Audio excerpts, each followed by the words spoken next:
그대가 걸어가도 걷는 사람은 존재하지 않는다. 그대가 무언가를 먹어도 먹는 사람은 존재하지 않는다. 그대가 잠을 자도 잠자는 사람은 존재하지 않으며 그대가 살아도 살고 있는 사람은 존재하지 않는다. 그렇다면 그대가 죽어도 죽는 사람은 아무도 없는 것이다. 안녕하세요. 터칭소울입니다. 참을 수 없는 고통이라는 건 없다. 인간은 자신이 견딜 수 있을 만큼의 고통을 느낄 뿐이다. 고통이 도저히 참을 수 없는 지점에 도달하면 사람은 죽고 만다. 그러니 참을 수 없는 고통 속에서 살고 있다고 말하는 사람을 믿지 마라. 아무도 죽은 적이 없기 때문에 당신은 죽지 않습니다. 당신은 아주 편안하게 완전히 깨어있는 의식으로 떠나는 것 뿐입니다. 마지막 단계는 끝이 아니다. 그저 준비하는 과정일 뿐이다. 하나의 관계, 하나의 순서가 다른 관계, 다른 순서로 대체되는 현상이다. 삶과 죽음을 초월하는 오쇼의 명상 강의, 초월의 명상. 이 책에서 오쇼는 삶과 죽음에 대한 지혜를 이렇게 설명하고 있습니다. 붓다가 인간 의식에 가장 근본적으로 기여한 것 중 하나가 바로 무아라는 매우 복잡한 개념이다. 그것을 이해하려면 매우 깊게 주의를 기울여야 할 것이다. 붓다가 무아를 어떤 의미로 사용했는지를 그대가 이해할 수 있도록 비유를 들어보겠다. 육체는 피부로 둘러싸인 가죽 자루이다. 피부가 육체를 규정한다. 그대와 세상이 어느 지점에서 구분되는지를 규정하고 있는 것이다. 그것은 육체의 경계선이다.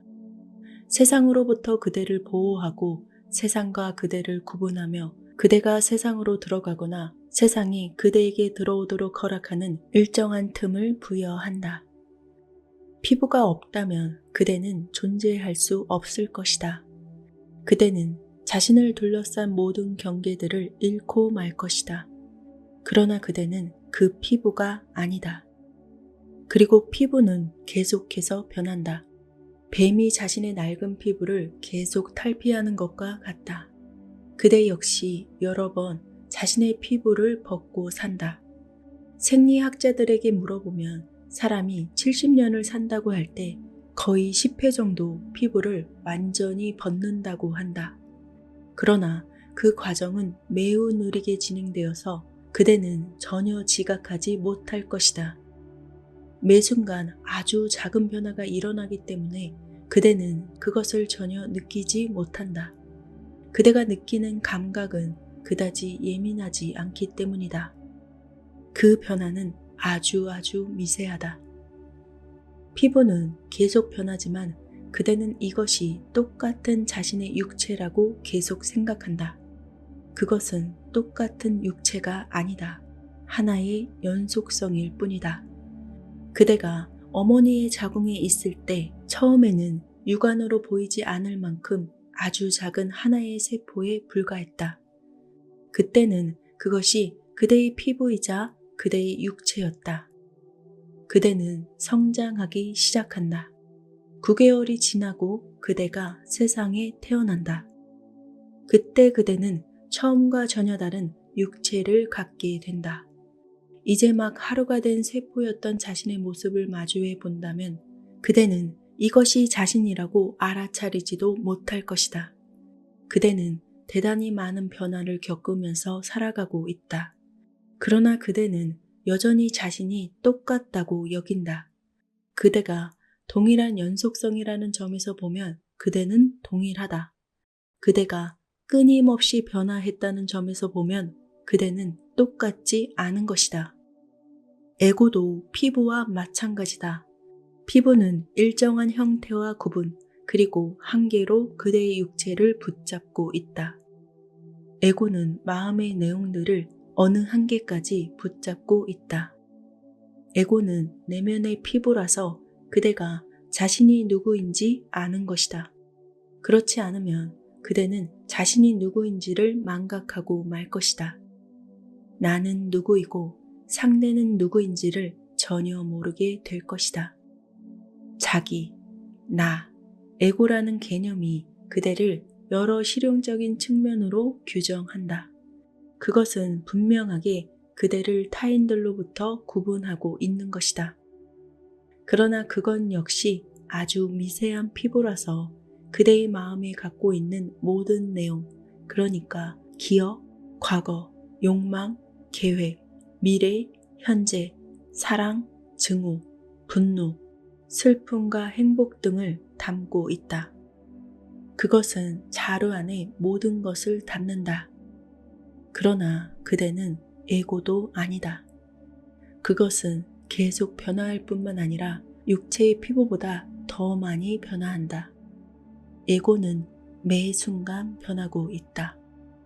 붓다는 불꽃이라는 비유를 사용했다. 등불에 불을 켠다. 불꽃이 보이지만 그것은 계속 변하기 때문에 똑같은 불꽃이 아니다. 아침에 불을 끄면 지난밤과 똑같은 불꽃을 끄는 게 아니다. 그 불꽃은 밤새 계속 변했다. 그 불꽃은 매 순간 연기로 사라지고 새로운 불꽃이 그 자리를 대체한다.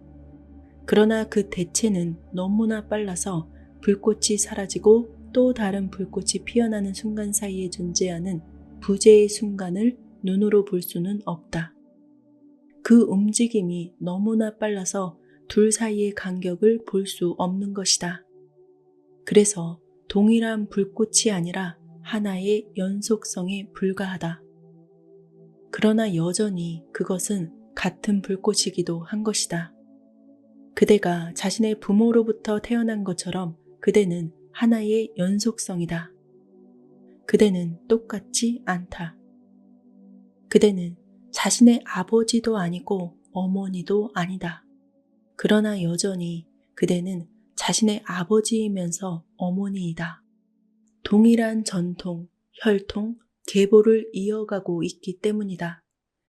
붓다는 에고가 하나의 실체가 아니라 연속성이라고 말한다. 불꽃, 강물, 육체와 같은 연속성이다. 그런데 문제가 생긴다. 사람이 죽으면 모든 것은 사라진다. 불꽃과 마찬가지로 그것은 완벽한 진실이다. 그러나 붓다는 사람이 다시 태어난다고 말한다. 어느 집이나 혹은 숲에서 큰 불이 난 것을 본 적 있는가? 그것을 보면 어떤 현상을 목격하게 될 것이다. 불꽃 하나가 한쪽 나무에서 다른 쪽 나무로 쉽게 옮겨 붙는다. 그것은 어떤 실체가 없는 불꽃에 불과하다. 물질이 아닌 에너지일 뿐인 것이다. 그것이 나무에서 나무로 옮겨 붙으면서 다른 나무에 불을 붙인다. 불이 붙어 있는 횃불 가까이에 불이 붙어 있지 않은 횃불을 가져가면 어떤 일이 생기는가? 불이 붙어 있는 횃불에서 불꽃이 불 붙지 않았던 횃불로 옮겨 붙는다. 그것은 양자도약이며 비약이다. 순수한 불꽃이 다른 횃불로 옮겨가서 다른 연속성이 되는 것이다. 그대가 라디오를 켜면 지금 방송국에서 송출되고 있는 특정한 방송을 듣기 시작할 것이다. 이어폰만 있으면 런던이나 모스크바, 베이징에서 송출되는 어떤 방송도 청취할 수 있다. 아무런 실체도 없이 그저 북경에서 한국으로 생각의 파동이 전달되어 오는 것이다. 실제적인 것은 아무것도 없다. 손으로 붙잡을 수도 없고 눈으로 볼 수도 없다. 하지만 라디오나 텔레비전이 전파를 잡아주는 것이기에 뭔가가 존재하기는 존재한다. 붓다는 사람이 죽을 때가 되면 그가 평생 쌓아왔던 모든 욕망과 기억과 업보가 에너지 파동처럼 새로운 자궁으로 도약한다고 말했다. 그것은 하나의 도약이다. 물리학에서 말하는 정확한 표현은 양자도약이다. 즉 아무런 실체 없이 순수한 에너지가 도약하는 것을 말한다. 붓다는 최초의 양자 물리학자이다. 아인슈타인은 25세기가 지난 뒤에야 붓다의 뒤를 따랐다. 그러나 그들은 똑같은 언어로 말했다. 그리고 나는 여전히 붓다가 과학자라고 생각한다. 사람이 죽으면 육체는 사라진다. 물질적인 부분은 사라지지만 비물질적인 부분, 즉 마음이라는 부분은 하나의 진동으로 남는다. 그 진동이 방출되고 송출된다. 이제 이 진동은 적절한 준비가 되어 있는 자궁 안으로 들어갈 것이다. 그 어떤 자기도, 그 어떤 사람도, 그 어떤 에고도 사라지지 않는다. 실질적인 것은 사라질 필요가 없다. 에너지의 전이만 있을 뿐 사라지는 것은 없다. 중요한 것은 똑같은 에고의 자루가 또다시 도약한다는 점이다. 이 집에서 살 수가 없게 되고 이 육체에서 더 이상 살 수가 없게 된 것이다. 낡은 욕망, 생명에 대한 탐욕, 바로 그 욕망이 도약을 하는 것이다. 현대 물리학에서는 물질이 존재하지 않는다고 말한다. 내가 앉아있는 뒤로 명백하게 실제하는 이 벽이 보이는가? 그대는 이 벽을 뚫고 지나갈 수 없다. 그랬다가는 다치고 말 것이기 때문이다.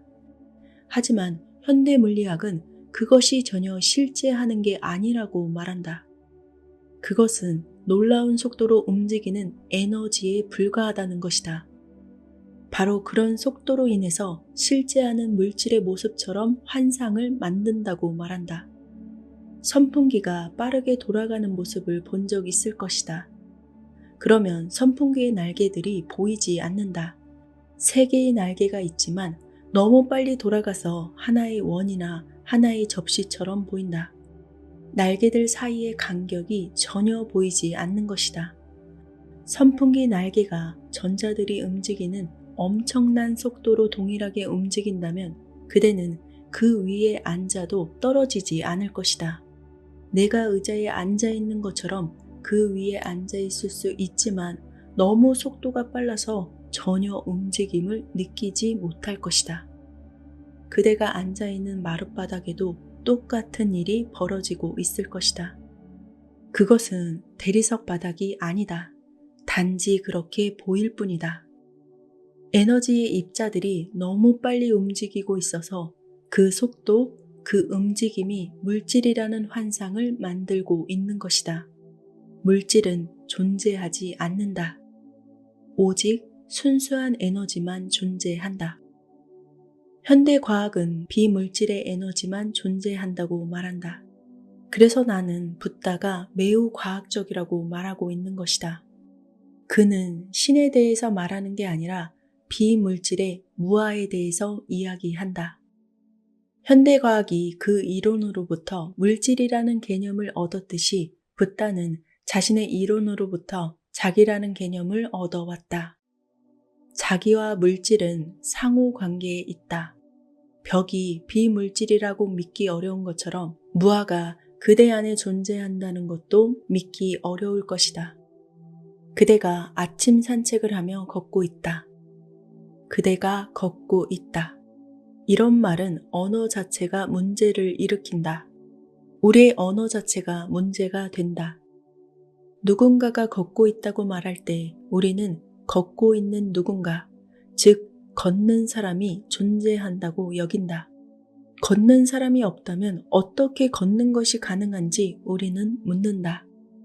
붓다는 걷는 사람은 없고 오직 걷기만 존재한다고 말한다. 삶은 사물들로 이루어지지 않는다. 붓다는 삶이 수많은 사건들로 구성된다고 말한다. 현대과학이 말하고 있는 것이다. 사물은 존재하지 않는다.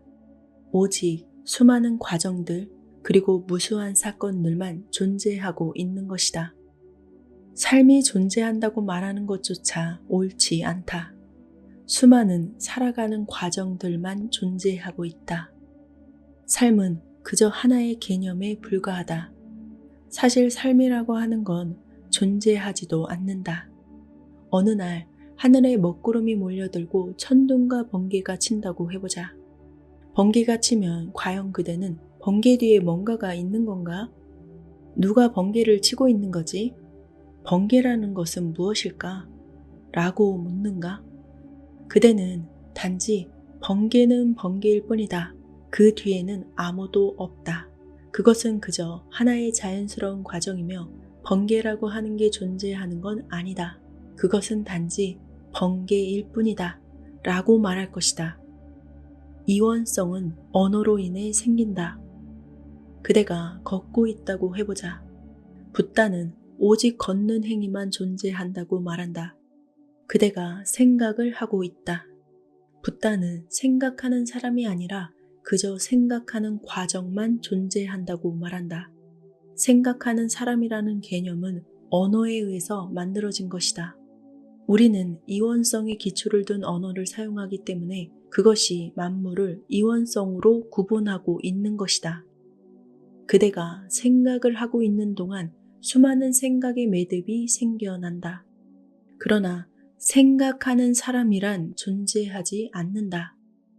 정말로 이것을 이해하고 싶다면 깊게 명상함으로써 생각의 과정이 모두 사라지는 지점까지 도달해야 할 것이다. 생각의 과정이 모두 사라지면 놀라운 일이 벌어진다. 생각하는 사람도 사라진다. 생각의 과정과 함께 생각하는 사람도 사라지는 것이다. 이리저리 움직이는 생각들이 겉으로 보였던 것뿐이다. 그대 앞에 강이 흘러가고 있다. 정말로 강이 존재하는 것인가? 아니면 그것은 그저 하나의 움직임일 뿐인가? 그 움직임이 없다면 강은 사라질 것이다. 강이 움직이는 게 아니다. 사실 강은 흘러가는 것 뿐이다. 언어는 문제를 야기한다. 언어가 지닌 이런 특정 구조로 인해서 붓다는 일본, 중국, 미얀마에서 매우 중요하고 의미심장한 존재로 받아들여졌다. 중국인들에게 붓다가 왜 그토록 중요한 인물이 되었는지, 중국은 그를 어떻게 이해하게 되었고 반대로 인도는 왜 그렇지 못했는지를 이해하는 것은 매우 중요한 일이다.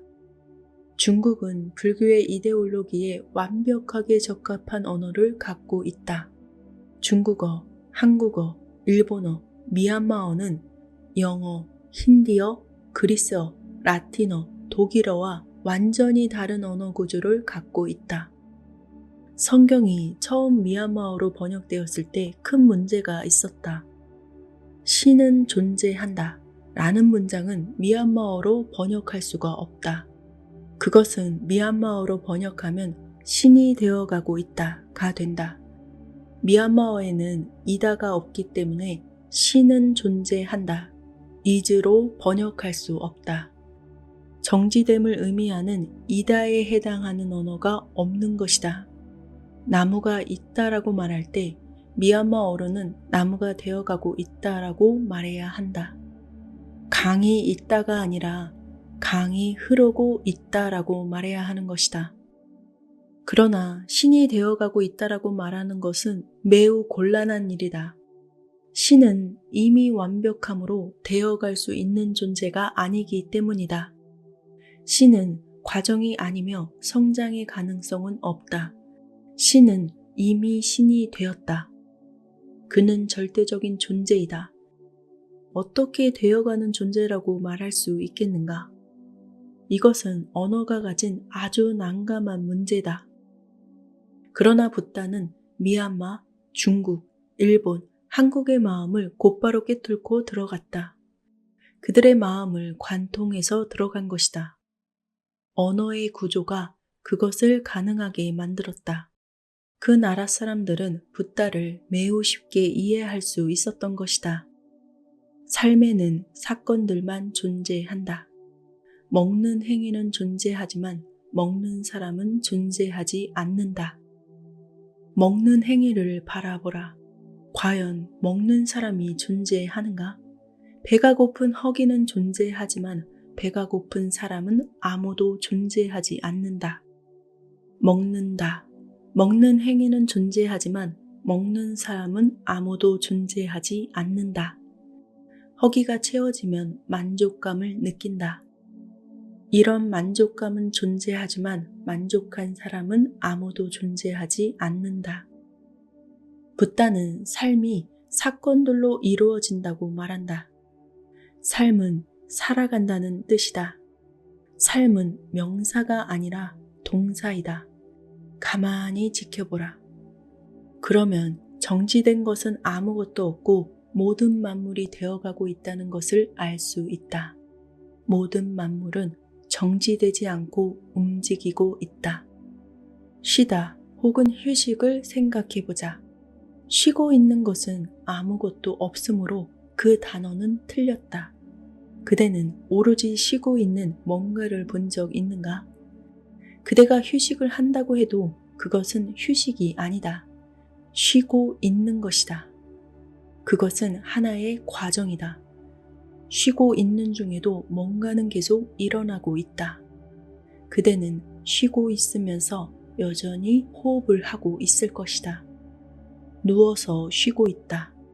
그러나 그것은 휴식이 아니다. 수많은 일들이 계속해서 일어나고 있다. 그대는 오로지 휴식하고 있는 뭔가를 본 적 있는가? 이것은 불가능한 일이다. 온전한 휴식이란 존재하지 않는다. 사람이 죽고 나도 육체는 계속해서 과정을 거친다. 시신을 땅에 묻고 난 뒤에 그가 죽었다는 것을 알지만 그의 수염이나 머리카락이 계속 자라나고 손톱이 계속 자란다는 것을 알 것이다. 그러나 그 사람은 이미 죽었다. 이것은 정말로 이상한 일이다. 죽은 사람의 채모를 모두 없앤 뒤에 무덤에 묻고 나서 6개월이 지나서 무덤을 열어보면 그의 수염이 자라나 있다. 사람은 죽었는데 어떻게 수염이 자라나는 것일까? 수염이 자랄 수 있다면 그는 죽은 것인가? 아니면 죽은 척을 하고 있는 것인가? 삶은 수많은 과정들로 이루어진다. 이번 생에서 에고가 완전히 사라지고 다른 자궁에 들어가더라도 수많은 과정들이 계속 이어진다. 모든 과정이 멈추는 게 아니다. 에고와 상관없는 일들에 대해서는 에고가 사라져도 그 과정은 계속 이어진다. 머리카락이 자라고 손톱이 자라나는 것은 에고와 아무런 관계가 없는 것이다. 사실 에고가 사라지는 순간 수많은 미생물들이 되살아나서 일을 하고 작동하기 시작한다. 그대의 육체는 마치 시장바닥처럼 북적거리게 될 것이다. 그런 식으로 완전하게 되살아나게 될 것이다. 수많은 미생물들이 이리저리 뛰어다니고 사랑을 나누고 결혼을 하고 죽어가면서 많은 일들이 일어난다. 그대가 육체를 떠나는 순간 그대의 육체를 기다리면서 제발 떠나요. 우리가 들어가겠어요. 라고 말하는 다른 사람들을 위한 착륙지가 된다. 삶은 연속의 과정이다. 하나의 연속 과정일 뿐만 아니라 수많은 과정들로 이어지는 연속성이다. 붓다는 자기라는 개념이 인간의 언어로 인해서 생겨난다고 말한다. 나는 배고프다. 인간의 언어는 나라는 개념을 만들어낸다. 나는 배고프다가 아니라 배고프다 라고 말하는 것으로 충분한 것이다. 자신의 여러 과정들을 살펴보면 느낄 수 있을 것이다. 배가 고픈 누군가가 정말로 존재하는가? 아니면 그저 허기가 존재하고 있는 것인가? 불교는 이런 메시지를 세상에 처음 던진 종교다. 인간의 종교, 인간의 철학은 사실 다른 무엇보다도 인간의 언어 구조에 더 많이 의존하고 있다. 그래서 자신의 언어를 더 잘 이해할 수 있다면 자신의 내면에 일어나는 모든 과정을 더 잘 이해할 수 있을 것이다. 초월의 자기는 없는 것이다. 그대가 명상을 하지 않는 한 이것을 이해하는 건 매우 어려운 일이 될 것이다. 명상하라. 명상을 통해서 이런 것들이 명확해지기 때문이다. 생각이 멈추면 생각하는 사람이 즉시 사라지는 걸 알 수 있다. 생각하는 사람은 단지 그림자였다는 것을 알아차릴 수 있게 된다. 생각하는 사람이 사라지면 그대는 뭐라고 말하겠는가? 나는 나는이라고 어떻게 느낄 수 있겠는가? 더 이상 나는 존재하지 않는다. 그대는 순수한 공간이 된다. 그것이 바로 붓다가 말한 무아라는 순수한 공간이다. 이것은 정말로 놀라운 경험이 될 것이다. 명상하라. 자신을 명상해 보라. 생각하는 사람, 즉 내가 사라지는 걸 느껴보라. 멈춰 있는 것은 아무것도 없다. 삶은 수많은 과정들로 이루어진다. 나는 존재하지 않는다. 오직 과정의 연속만이 존재할 뿐이다. 우리는 인생이 고통스럽고 힘들 때, 내 인생은 이제 끝났다 라는 말을 합니다. 하지만 끝이라는 것은 세상에 존재하지 않습니다. 어떤 것도 끝이 있을 순 없다. 하나의 점이 모여서 끝없는 선을 만든다. 모든 것은 이어집니다. 우리는 하나의 관계가 다른 관계로 대체되는 현상 속에서 살아갈 뿐입니다. 끝은 또 다른 시작이 되고 모든 상황은 흘러갑니다. 멈춰 있는 것은 어떤 것도 없습니다. 이 영상이 여러분에게 뭔가를 생각할 수 있는 시간이 되었기를 바랍니다. 나는 나 자신을 찾아 헤맸으나 결국 신을 발견했다. 나는 신을 찾아 헤맸으나 결국 나 자신을 발견했다. 여러분은 행복하신가요? 돈을 벌고 사랑하는 사람을 만나고 친구들과 어울리고 성공하고 부자가 되려는 목표, 그러한 목표를 왜 가지고 있는 것일까요? 결국엔 모두 행복하기 위해서 아닐까요? 행복. 사실 온전한 평온함과 진정한 행복은 이미 우리에게 있는 것이라고 합니다. 다만 그것을 알아차리지 못했을 뿐이라고 말하죠. 알아차림. 본질을 알아차린다는 것. 나라는 존재. 진짜 나. 진짜 내가 누구인지를 알아차리는 것. 그것이야말로 진정한 행복이고 진정한 성공이라고 말합니다. 내면의 평화와 행복의 샘으로 인도하는 알아차림에 대한 알아차림. 이 책의 저자는 어릴 때부터 실제의 본질에 대해서 깊은 관심을 가졌다고 합니다. 그래서 10대 때부터 명상을 배워왔고 그것을 시작으로 정통 명상에 대한 연구와 수행을 이어왔습니다. 깊은 행복과 진정한 성공에 대해서 이렇게 설명하고 있습니다. 우리가 갈망하는 온전한 평온함과 진정한 행복은 이미 우리 안에 있습니다. 그것을 알아차리는 것이 바로 알아차림입니다. 우리는 알아차림을 늘 알고는 있으나 주의를 대상적 경험에 집중하느라 간과하고 있을 뿐입니다. 나라는 사람은 누구일까요? 알아차림하는 것 자체가 진짜 나라고 할 수 있습니다. 특별한 수련법을 통해서 깨달음을 얻게 해주겠다거나 신비한 경험을 하게 해주겠다는 명상 전문가들은 사실 명상이 정확히 뭔지 잘 모르는 사람이라고 보면 됩니다. 스스로 깨달았다고 주장하는 사람은 대부분 깨달음이 뭔지 잘 모르거나 크게 오해하고 있는 사람들입니다. 명상은 뭔가를 깨닫기 위해서 하는 것이 아닙니다. 개별적인 자아를 제거하거나 없애는 것이 명상의 목표도 아닙니다. 제거해야 할 개별적 자아라는 것은 애초에 존재하지 않기 때문입니다. 개별적인 자아를 해체하고 완전히 뿌리 뽑으려는 시도는 오히려 그 환상적인 존재를 영속시킬 뿐이라는 것이 제 입장입니다. 명상의 목표는 깨달음을 얻는 것이라기보다 더 편안해지고 행복해지기 위한 것입니다. 명상은 우리의 존재 방식입니다. 우리가 하는 어떤 행위가 아닙니다. 명상 수행은 2가지 단계를 거쳐야만 합니다. 첫 번째는 일상적인 경험으로부터 벗어나서 순수 의식으로서의 진정한 자아를 찾는 것입니다.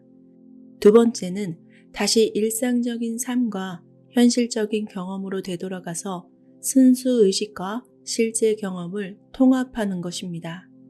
이것이 성공적인 행복한 인생으로 가는 직접적인 길이 됩니다. 직접적인 길은 특정한 종교적 전통과는 상관이 없습니다. 우리가 일상 속에서 경험하는 나는 사실 진짜 내가 아닙니다. 나는 진짜 나가 아니다. 이것은 어떤 말일까요? 사실 우리가 경험하는 나라는 것은 진짜 나에게 무언가 덧입혀진 것입니다. 내 이름은 나에게 부여된 것이지 진짜 내가 아닙니다. 나의 직업도, 나의 가족도, 형제, 자매, 친구, 상사, 동료 등의 역할 역시 내가 일시적으로 맡고 있는 것뿐입니다.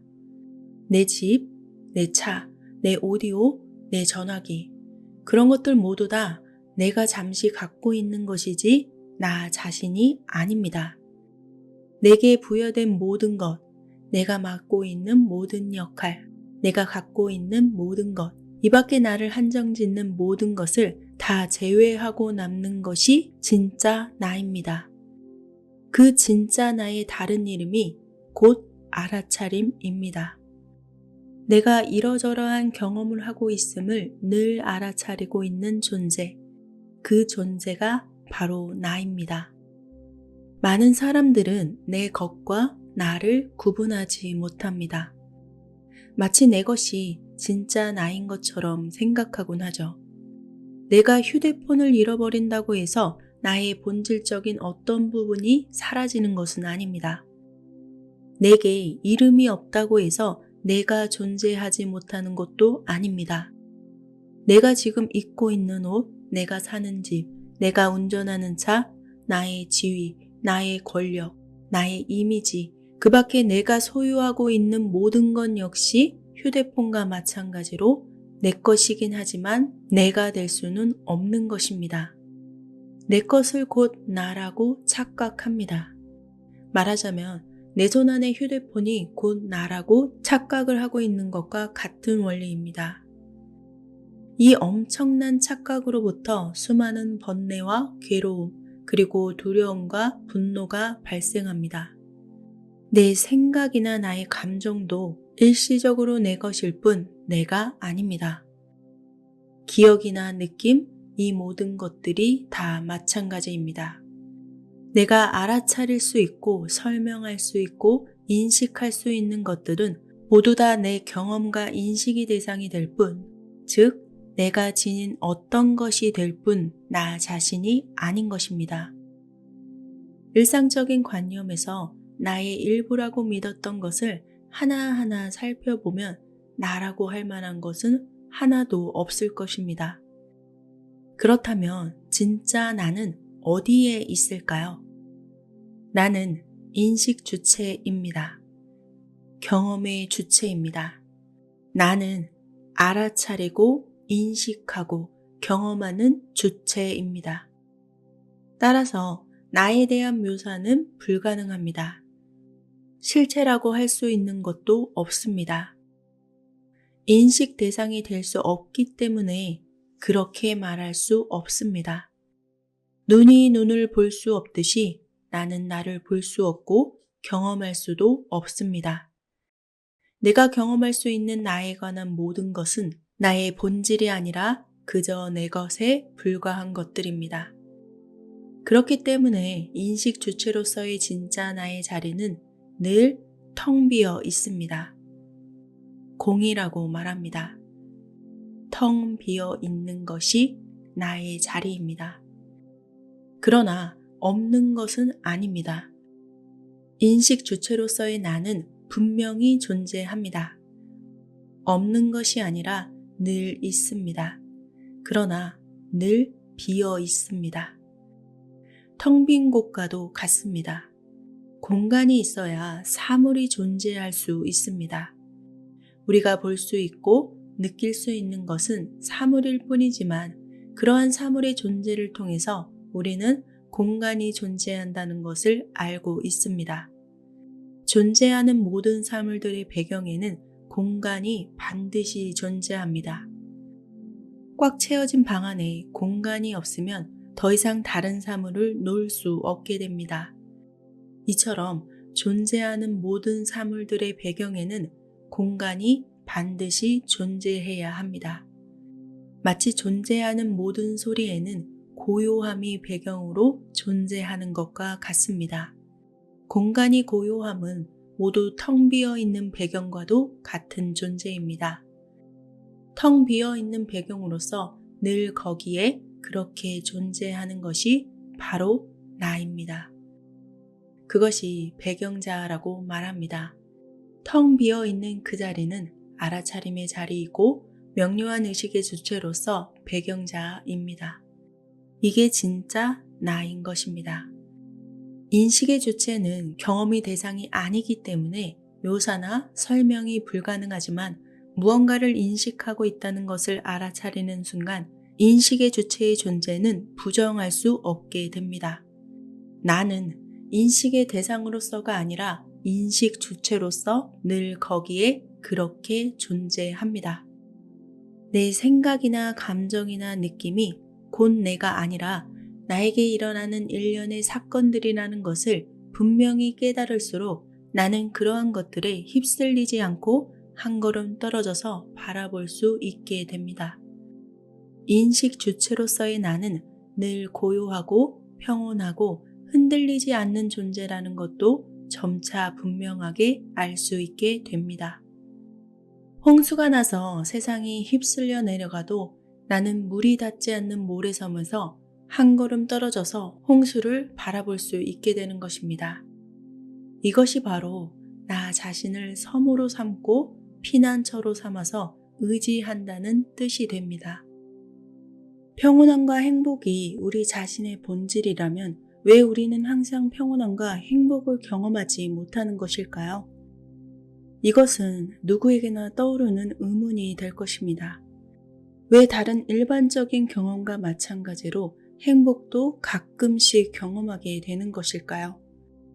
행복과 불행 모두 알아차림 아래서 번갈아 생겨나는 대상적 경험이 아닐까요? 회색 구름으로 꽉 찬 흐린 하늘을 떠올려 보세요. 어느 순간 구름이 조금 사라진 곳에는 파란 조각 하늘이 조금 보이게 될 것입니다. 곧이어서 여기저기서 파란 하늘들이 조금씩 보인다고 합시다. 파란 조각 하늘들은 서로 아무런 연관도 없이 회색 구름의 움직임에 따라 제각기 나타났다가 사라지고는 할 것입니다.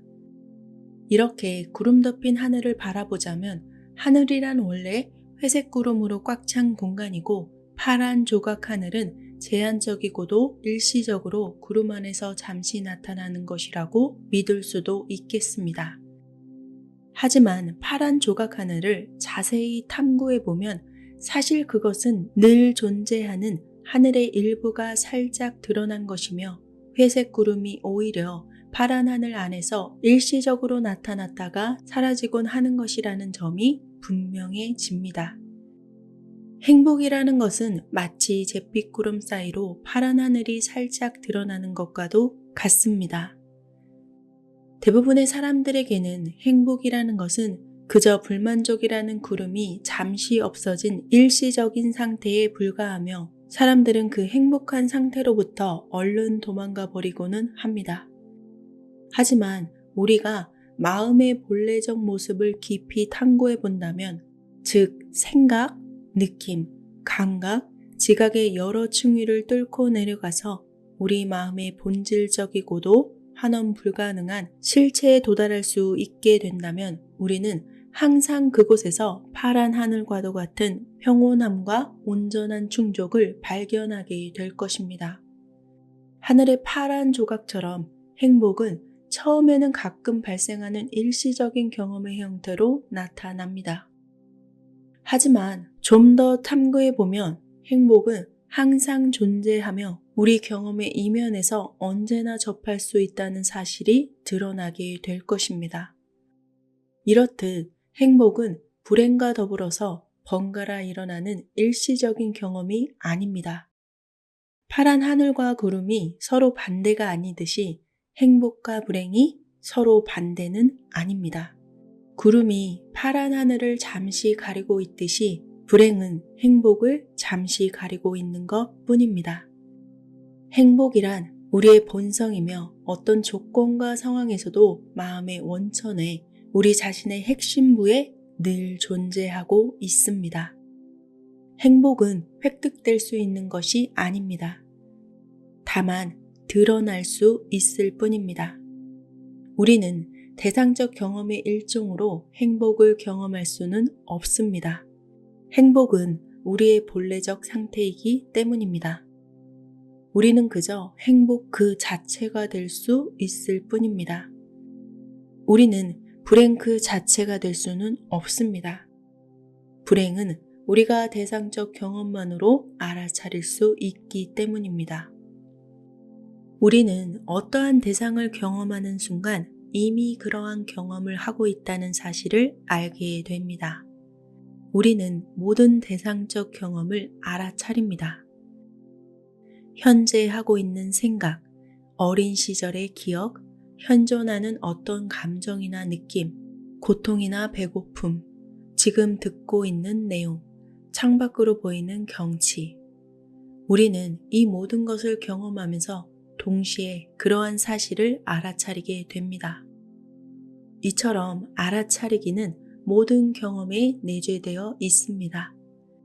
슬플 때, 기쁠 때, 평온할 때, 사랑에 빠질 때, 불안할 때, 지루할 때, 행복할 때, 우리는 그렇다는 것을 알아차리고 있습니다.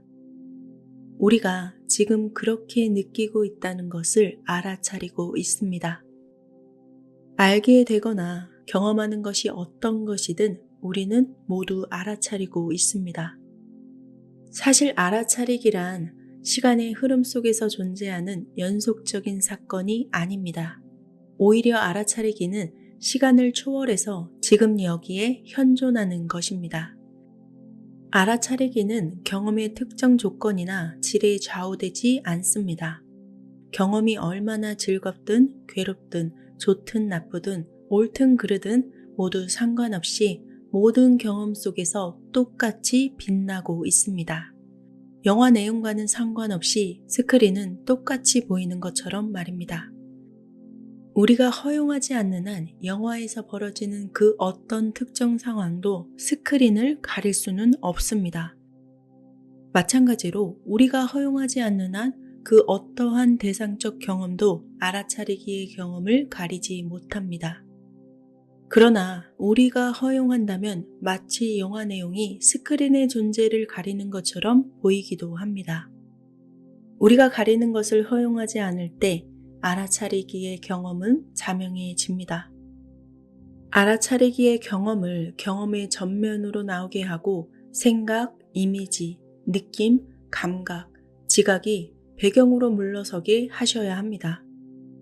순수한 알아차리기의 경험에 주목하셔야 합니다. 누구나 바라는 평온함, 행복이 바로 거기에 있기 때문입니다. 알아차림을 알아차리셔야 합니다. 깨달음이나 자각은 충분히 힘들게 수련하거나 충분히 오래 명상함으로써 성취할 수 있는 특수한 경험이나 마음 상태가 아닙니다. 단지 마음의 본성 그 자체를 인지하는 것 뿐입니다. 알아차리기의 경험을 하는 존재를 보통 나라고 부릅니다. 그렇다면 알아차리기를 알아차리는 자는 누구일까요? 내가 알아차린다는 것을 아는 자는 누구일까요? 내가 알아차리고 있다는 사실을 알아차리는 자는 분명히 나입니다. 바로 내가 알아차리고 있다는 것입니다. 알아차림이 존재한다는 것을 알아차리는 것도 알아차림입니다. 말장난 같지만 태양이 스스로 빛나듯이 알아차림은 스스로를 알아차리고 있습니다. 영화의 내용 때문에 스크린 자체가 유동치는 일은 결코 일어나지 않습니다. 마찬가지로 알아차림 그 자체가 경험의 내용 때문에 방해받는 일도 절대로 없습니다.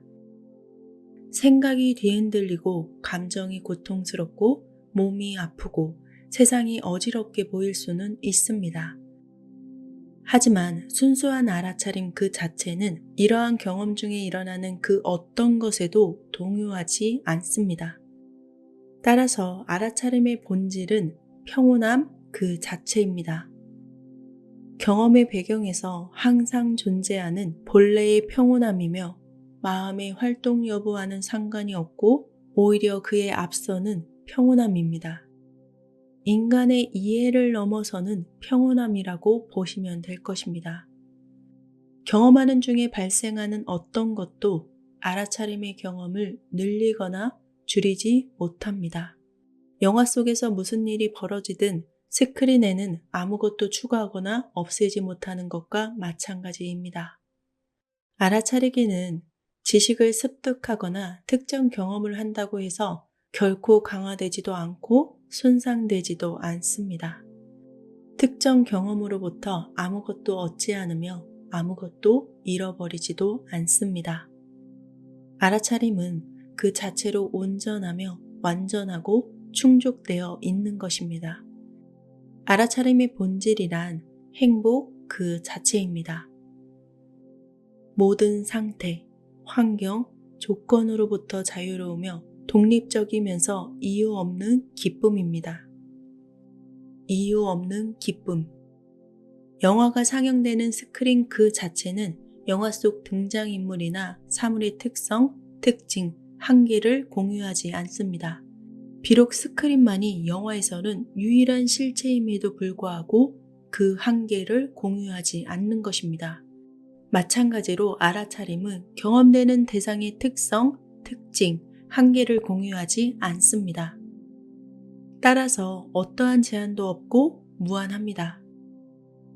영화가 상영되는 스크린 그 자체는 영화 속에서 일어나는 어떤 것에도 영향을 받지 않습니다. 영화 속 인물이 병에 걸려도 스크린에 아무 일도 일어나지 않는 것처럼 우리 몸이 병에 걸려도 알아차림에는 아무 일도 일어나지 않습니다. 바로 이런 이유 때문에 자신의 진정한 본질이 순수한 알아차림임을 깨닫는 것은 궁극적인 치유가 됩니다. 만약 자신이 단순한 알아차림의 경험 그 자체라는 것을 깨닫게 된다면 그 사람은 늘 완벽한 건강을 누리게 됩니다. 존재하는 실체는 단 하나뿐입니다. 이것은 무한하고 나누어지지도 않으며 스스로를 알아차리는 존재입니다. 이것은 자신 이외에는 어떠한 것에 의해서도 제한되지 않으며 분리되지도 않습니다. 내 안에 존재하는 세계, 영원하고 무한한 알아차림. 존재하는 것처럼 보이는 모든 외관상의 사물들과 사람들은 이것으로부터 비롯됩니다. 여러 경험을 하고 있음을 늘 알아차리는 존재. 오직 무한한 알아차림만이 존재합니다. 그것이 곧 진짜 나입니다. 자신의 본 모습을 아는 것, 어떠한 것에도 흔들리거나 영향받지 않는 것, 영화의 스크린 같은 것, 그러한 본래의 나, 그러한 자신의 본 모습을 알아차리는 것. 그것이 영원한 평온함과 행복으로 향하는 직접적인 길이 됩니다. 말이 조금은 난해할 수 있습니다. 하지만 내 것과 진정한 나를 혼돈하지 않는 것, 무언가의 영향을 받을 수 없는 원초적인 바탕이 되는 나, 파란 하늘과 같은 존재, 그것이 바로 본래의 나입니다. 구름과 비는 지나가는 영화와 같습니다.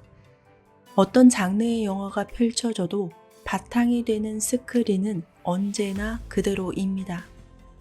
영화의 어떤 내용에도 영향을 받지 않습니다. 그것이 바로 순수한 나, 진짜 본래의 나 자신이라는 것을 알아야 한다는 말입니다. 그러면 내가 느끼는 고통, 불안, 그리고 불행이 영화이고 행복이 곧 영화를 펼쳐지게 하는 스크린이라는 것을 알게 됩니다. 파란 하늘과 같은 존재. 여러분, 파란 하늘과 같은 행복과 기쁨이라는 것을 잊지 마시기 바랍니다. 갑자기 나는 화염빛 구름에 둘러싸여 있음을 알았다. 한순간 저 거대한 도시 어딘가에서 엄청난 대화제가 일어났다고 생각했다. 다음 순간 나는 그 불이 내 안에서 일어난 것임을 알았다. 그러자 말로 표현할 수 없는 지적 광명과 더불어 엄청난 기쁨과 환희가 밀려왔다. 도무지 믿을 수 없었지만 무엇보다도 우주가 죽은 물질로 이루어진 것이 아니라 하나의 살아있는 현존 그 자체라는 사실을 알았다. 나는 내 안에서 영원한 생명의 의식이 되었다. 나는 모든 사람이 불사의 존재임을 알았다. 모든 사물이 자신과 모두의 선을 위해 함께 협력하고 있고 모든 세계의 근본 원리는 우리가 사랑이라 부르는 바로 그것이며 긴 안목에서 볼 때 모든 존재가 행복해지는 것은 절대적으로 확실한 사실이라는 것.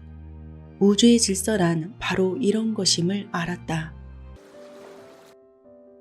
누군가 당신은 누구십니까? 라고 물으면 여러분은 어떻게 대답하실 것 같으신가요?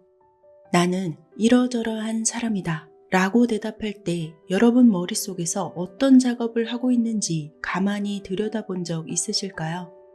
사람들은 자신에 대해서 소개하거나 말하려고 할 때 반드시 어떤 작업을 선행합니다. 스스로 자신을 묘사하거나 설명하려고 할 때 또는 뭔가에 대한 느낌을 가질 때 대부분의 사람들이 예외 없이 마음속으로 일종의 선을 긋게 됩니다. 정신적인 경계를 긋는 작업이 선행된다는 말입니다. 그리고는 그 선에서 안쪽에 있는 것은 나라고 느끼고 그 선 밖에 있는 것을 나 아닌 것으로 정합니다. 여러분은 어디에 선을 긋고 계신가요? 당신은 누구십니까? 라는 물음의 본질은 당신은 어디에 경계를 설정했습니까? 라고 질문하는 것과 같다. 인간의 본질과 깨달음에 대한 가장 정교한 통찰, 무경계. 이 책에서 저자 킨일번은 인간의 본질에 대해서 이렇게 설명하고 있습니다. 나는 누구인가? 라는 물음에 대한 모든 답은 정확히 나인 것과 내가 아닌 것 사이에 경계선을 긋는 기본적인 절차에서 비롯된다. 전반적인 경계선이 그어진 후에 나오는 답은 과학적, 신학적, 경제적으로 대단히 복잡할 수도 있고 무척 단순하거나 모호할 수도 있다. 어쨌든 가능한 모든 답은 처음에 그은 그 경계선에 달려 있다. 우리는 마음속에 있는 내적 경험의 세계에다가 일종의 정신적인 선이나 경계를 긋는다. 그런 다음 그 경계의 안쪽에 있는 모든 것을 나라고 느낀다. 그리고 그 경계 밖에 있는 모든 것을 내가 아닌 것으로 느낀다. 다시 말해서 당신의 정체성은 전적으로 그 경계선을 어디에 긋느냐에 달려 있다. 당신이 키가 큰 사람이라면 지금 당신은 크고 작음 사이에 정신적인 선을 긋고 자신을 큰 편과 동일시하고 있는 것이다. 우리는 이것과 저것 사이에 경계선을 긋고 나는 이것이지 저것은 아니다 라고 느낀다. 그래서 누군가가 당신은 누구인가? 라는 물음을 한다면 단지 그 선 안쪽에 있는 것을 묘사하면서 답한다. 정체성의 위기란 그 선을 어디에 어떻게 그을지 결정할 수 없을 때 일어나는 현상이다.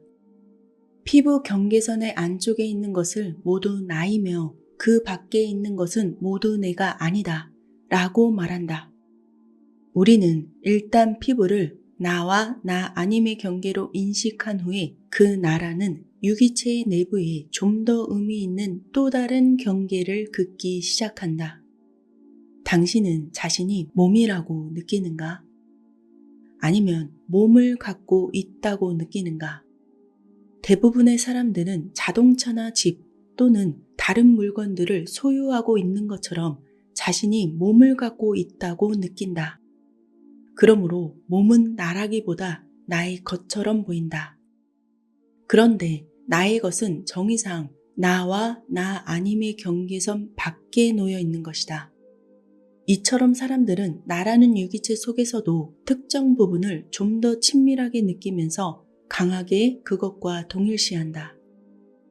진정한 나로 느껴지는 그 부분을 우리는 흔히 마음, 정신, 에고, 성격 등의 이름으로 부른다.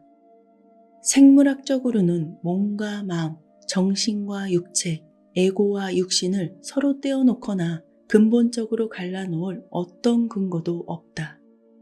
하지만 심리학에서는 어떤 분리가 마치 전염병처럼 유행하고 있다. 마음과 몸 사이의 경계선은 분명히 출생 시에는 존재하지 않았던 기묘한 것이다.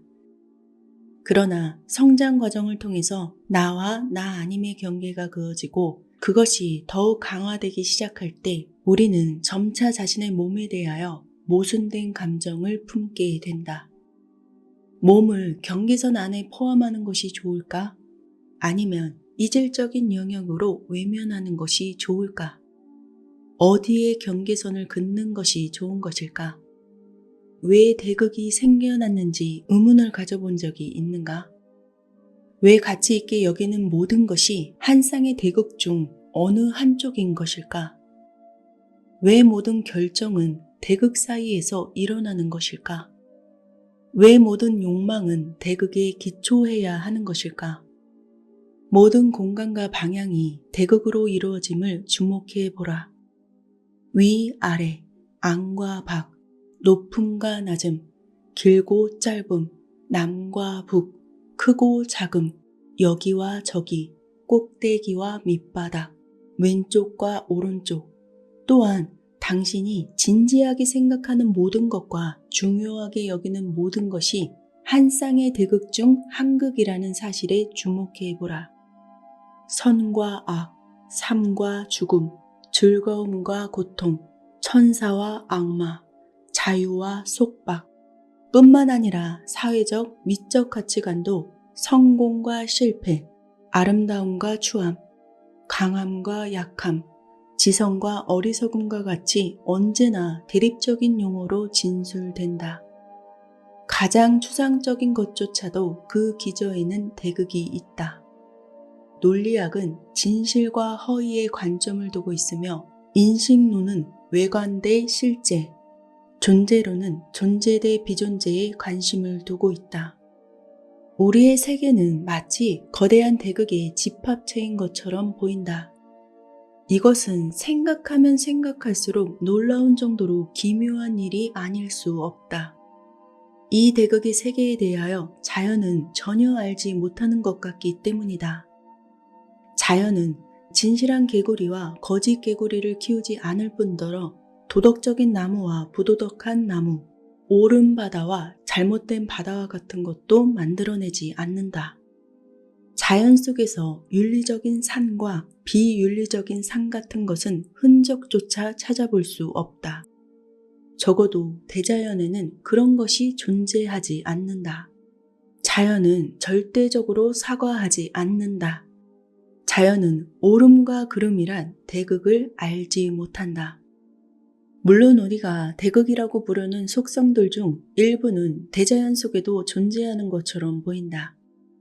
큰 개구리와 작은 개구리, 큰 나무와 작은 나무, 익은 오렌지와 덜 익은 오렌지. 그렇다고 하더라도 그런 차이는 그들 자신에겐 전혀 문제가 되지 않는다.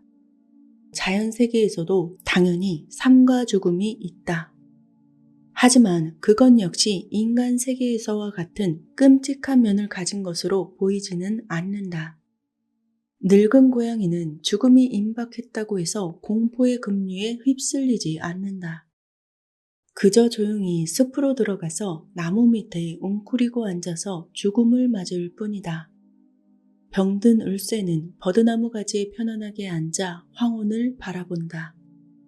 그러다가 더 이상 빛을 보지 못하게 되면 마지막으로 눈을 감고 조용히 땅에 떨어진다. 자연계에도 고통과 쾌락은 있지만 그런 것은 걱정할 문제가 아니다. 개는 아프면 낑낑거리지만 아프지 않으면 아무 걱정도 하지 않는다. 개는 미래의 고통에 대해서 염려하거나 과거의 고통에 대해서 후회하지 않는다. 그것은 너무나 단순하고 자연스러운 일처럼 보인다. 대자연이 생각보다 훨씬 더 현명하다는 사실을 우리는 이제 막 깨닫기 시작했다. 쾌락에 집착하면 할수록 어쩔 수 없이 고통은 더 두려운 것이 된다. 선을 추구하면 할수록 악에 대한 강박관념은 더욱더 강해진다. 성공을 추구하면 할수록 실패를 더욱더 걱정할 수밖에 없다. 삶에 집착할수록 죽음은 더 두려운 것이 된다. 무언가에 가치를 두면 둘수록 그것에 대한 상실이 두려워진다. 다시 말해서 우리가 안고 있는 문제들 대부분은 경계로부터 비롯된 경계가 만들어낸 문제라는 것이다. 그런데 지금까지 이 문제를 해결하기 위해서 우리가 기울인 노력은 대극 중 어느 하나를 근절시키려는 틀에 박힌 시도였다. 악을 전멸시키려고 애쓰는 것으로 선과 악의 문제를 다루었다. 죽음을 상징적 불멸성 아래로 은폐하는 것으로 삶과 죽음의 문제를 다룬다. 철학에서는 서로 대립하는 개념이 있을 때 둘 중 하나를 내던지거나 다른 것에 환원시키는 식으로 해결하려고 한다. 문제는 우리가 언제나 경계를 실제하는 것으로 받아들인 이후에 경계에 의해 만들어진 그 대극을 조작하려고 하는 데 있다. 우리는 그 경계 자체는 결코 의문시하지 않는 것 같다. 경계를 실제하는 것으로 굳게 믿고서 대극이란 영원히 격리된 화해할 수 없는 분리된 것이라고만 생각한다. 동양은 동양이고 서양은 서양이다. 이 둘은 결코 만나지 않는다. 신과 악마, 삶과 죽음, 선과 악, 사랑과 증오, 자기와 타인, 우리는 이것들이 밤과 낮만큼이나 서로 다르다고 말한다. 그렇게 해서 우리는 한 쌍의 대극이 있다면 부정적이고 원치 않은 한쪽을 근절시킬 때라야 비로소 삶을 완벽하게 즐길 수 있게 된다고 상상한다. 물론 고통과 악, 죽음과 고뇌, 질병을 정복할 수 있는 삶이라면 실제로 그런 곳이야말로 많은 사람들이 생각하고 있는 천국일 것이다. 이처럼 천국은 모든 대극을 초월한 것이 아니라 한 쌍의 대립 중 좋은 쪽만을 전부 모아놓은 것을 의미하게 되었다. 반면에 지옥은 고통과 고뇌, 불안과 질병과 같은 모든 부정적인 쪽을 모아놓은 것을 의미하게 되었다. 이처럼 대립하는 것을 분리시켜 놓고 긍정적인 반쪽에만 집착하고 달려드는 목표를 세운다. 결국 진보는 단순히 부정적인 것에서 멀어지고 긍정적인 것을 향해서 다가가는 것이 되었다. 이러한 진보를 맹목적으로 추구하는 가운데 우리 문명은 사실상 욕구불만을 제도화시켜 놓았다. 긍정적인 것을 강조하고 부정적인 것을 제거하려는 과정에서 긍정이란 부정의 기초에서만 규정된다는 사실을 완전히 망각해버린 것이다. 부정적인 것을 파괴하려는 시도는 동시에 긍정적인 것을 즐길 가능성도 파괴하는 결과를 낳는다. 따라서 진보라는 모험에서 성공하면 할수록 우리의 실패는 더욱 두드러진 것이 되고 그렇게 해서 총체적인 욕구불만은 훨씬 더 극심해진다. 이 모든 공경의 뿌리는 대극을 화해 불가능한 것으로 서로 철저하게 분리된 것으로 보는 우리의 경향에 있는 것이다. 예컨대 우리는 사고 파는 것과 같은 단순한 대극조차 서로 분리된 두 개의 다른 사건으로 본다. 물론 사는 행위와 파는 행위에는 어떤 점에선 다른 것이다. 하지만 그 둘은 결코 분리될 수 없는 것이다. 결코 분리될 수 없는 것이라는 사실이 매우 중요하다. 누군가가 무언가를 살 때는 언제나 다른 누군가가 무언가를 팔고 있다. 즉 사는 행위와 파는 행위는 단지 한 사건의 양극, 즉 단일한 거래 행위에서 양끝에 지나지 않는다. 거래의 양쪽 끝이 다르긴 하지만 그 둘은 단일한 사건을 나타내는 서로 다른 표현일 뿐인 것이다. 이와 마찬가지로 모든 대극은 암묵적인 동일성을 공유하고 있다. 양극의 차이점이 아무리 생생하더라도 그 양극은 어느 쪽도 다른 쪽 없이는 존재할 수 없다는 단순한 이유 때문에 서로 완전하게 분리될 수 없는 상호 의존적인 것이다. 이렇게 볼 때 이 세상에 밖이 없는 안, 아래가 없는 위, 패배 없는 승리, 고통 없는 쾌락, 죽음 없는 생명이란 존재하지 않는다. 고대 중국의 현자, 노자는 이렇게 말했다. 예와 아니오 사이에 무슨 차이가 있겠는가? 성과 악은 그 거리가 또한 얼마나 되겠는가? 있음과 없음은 서로를 낳아주고 어려움과 쉬움은 서로를 전제로 성립하며 길고 짧음은 상대를 드러내주고 높고 낮음은 서로에게 기대며 앞면과 뒷면은 서로 따라다닌다. 고로 선정에 짝인 악정 없는 선정만을 말하는 것은 우주의 위대한 원리를 모르는 것이다. 무생명의 본질을 이해하지 못한다는 증거이다. 마찬가지로 땅의 존재 없이 하늘의 존재를 말하거나 양이 없는 음의 원리를 말하기도 하나 그런 것은 분명 불가능한 일이다. 그럼에도 사람들은 끊임없이 그런 말을 되풀이한다. 그와 같은 사람들은 바보 멍청이거나 무례한 힘이 틀림없으리라. 현대 물리학을 살펴보면 그곳에서도 대극이 통합된 또 다른 세계를 발견하게 된다. 한 관찰자에겐 정지된 것으로 보이는 대상이 동시에 다른 관찰자에겐 움직이는 것으로 보인다. 각각은 둘 다이다.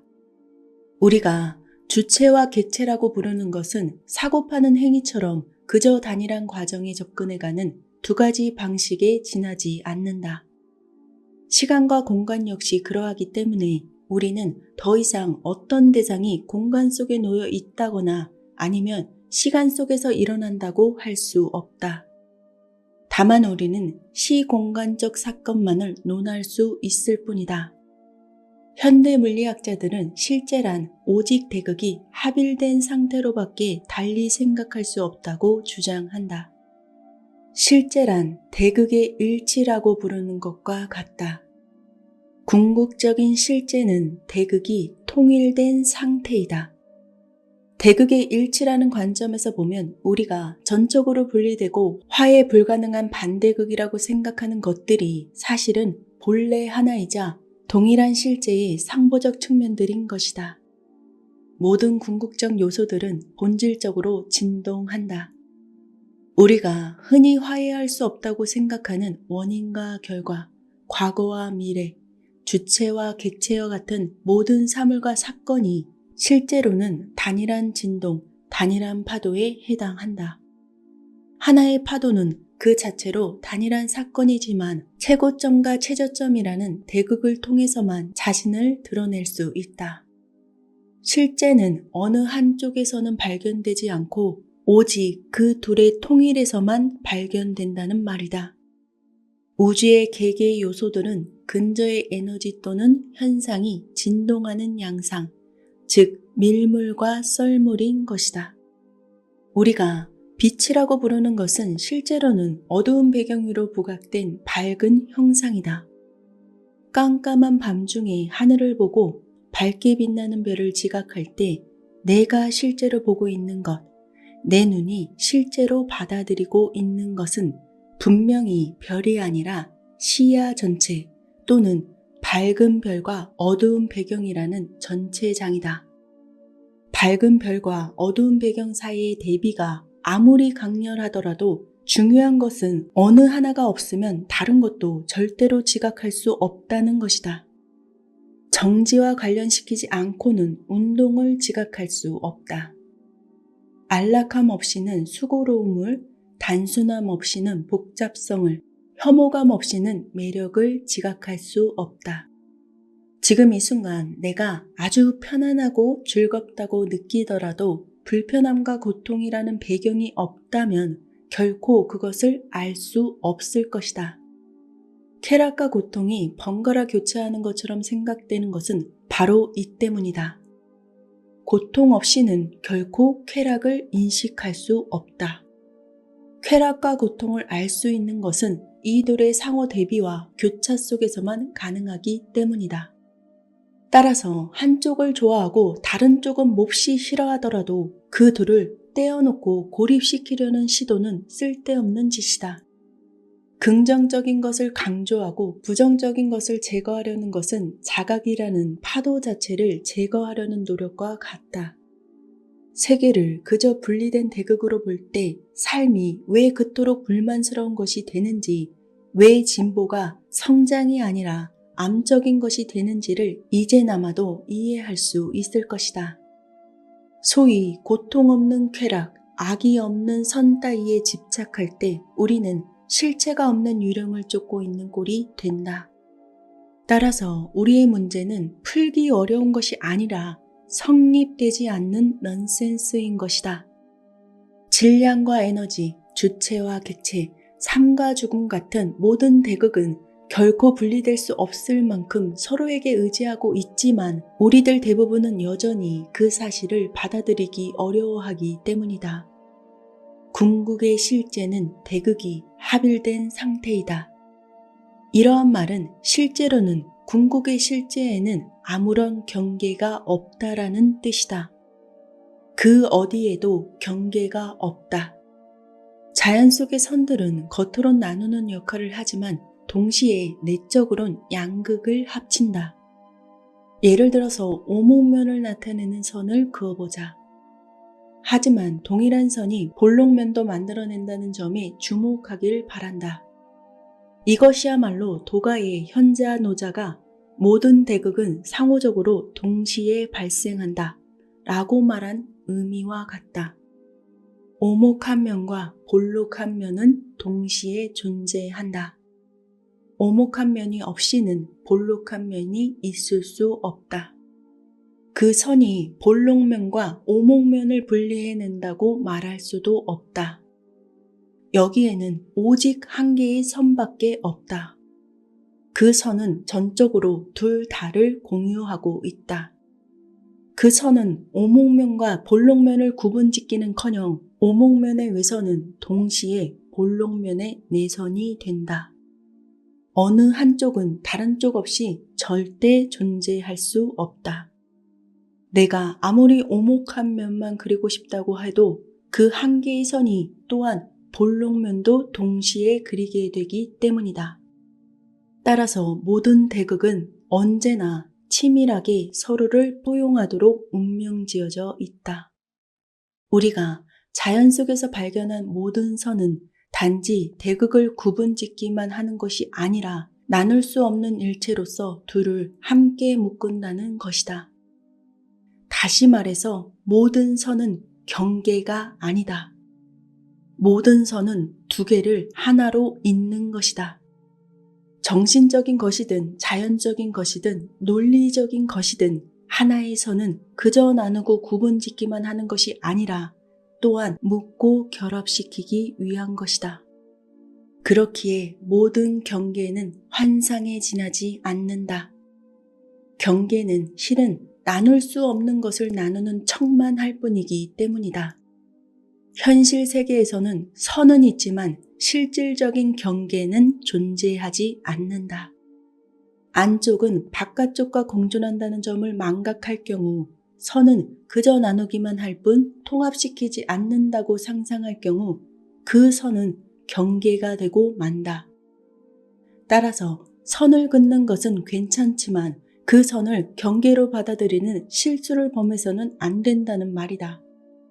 고통과 쾌락을 구분하는 것은 상관없지만 실제는 고통으로부터 쾌락을 분리해내는 것은 불가능한 일이다. 이러한 점을 망각해서는 안 된다. 얻고자 하는 것 없이 그저 스스로 오는 것에 만족하고 양극을 초월하여 시기심으로부터 해방된 자, 성공이나 실패에 집착하지 않는 자, 그는 행위 속에서도 속박되지 않는다. 갈망하지도 않고 혐오하지도 않는 그를 일컬어서 영원히 자유롭다고 말한다. 양극을 초월할 수 있는 자는 갈등에서 쉽게 풀려나기 때문이다. 사람들이 예수에게 물었다. 어린아이처럼 되면 천국이라는 왕국에 들어가는 겁니까? 예수가 그들에게 말했다.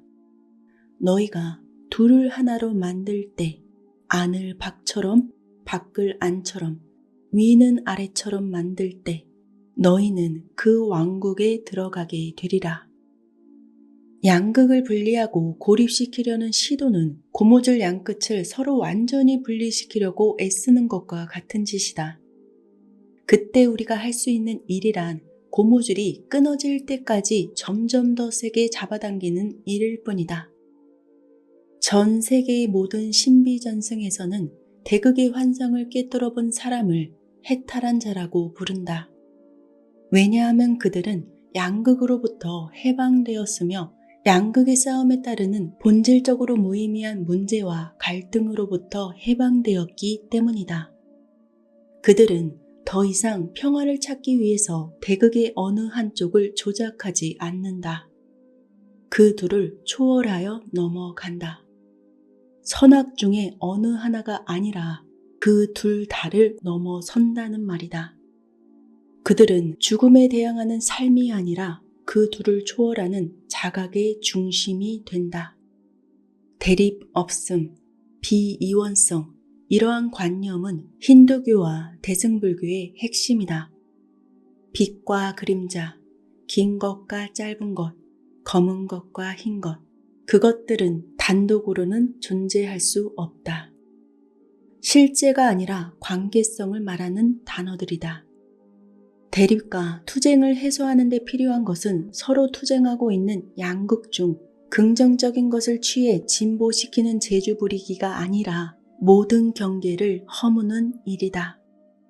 경계란 본래 환상에 불과하다는 진실을 직면해야 한다. 고통은 거짓 경계를 알아차리는 최초의 움직임이다. 그렇기에 올바로 이해하기만 하면 고통은 오히려 해방을 안겨준다. 고통은 모든 경계를 넘어선 곳을 가리키기 때문이다. 고통의 원인은 병들어서가 아니라 지성적 통찰이 드러나고 있기 때문이다. 그러므로 고통 속으로 들어가서 그것을 겪어내고 마침내 그것을 넘어서기 위해서는 그 고통을 올바로 해석할 필요가 있다. 해석을 잘못하게 되면 우리는 고통 가운데서 꼼짝 못하게 되기 때문이다. 우리는 자신이 긋고 있는 경계를 허물고 이질적인 것으로 생각했던 것들을 자신의 일부로서 자기 내부에 포함시켜야 한다. 또한 여유를 갖고 부정적인 면과 긍정적인 면, 좋은 면과 나쁜 면, 사랑스러운 면과 야비한 면을 막론하고 모든 다양한 잠재력을 이해하고 수용해야 한다. 그러한 작업을 통해서 자신의 정신 전반에 대한 정확한 심상을 발달시킬 수 있다. 그것은 자신의 경계를 변경시켜 암암리에 서로 싸우던 대극이 마음을 열고 친구가 되는 것이다. 또한 자신의 영혼을 제작도 하는 것이다.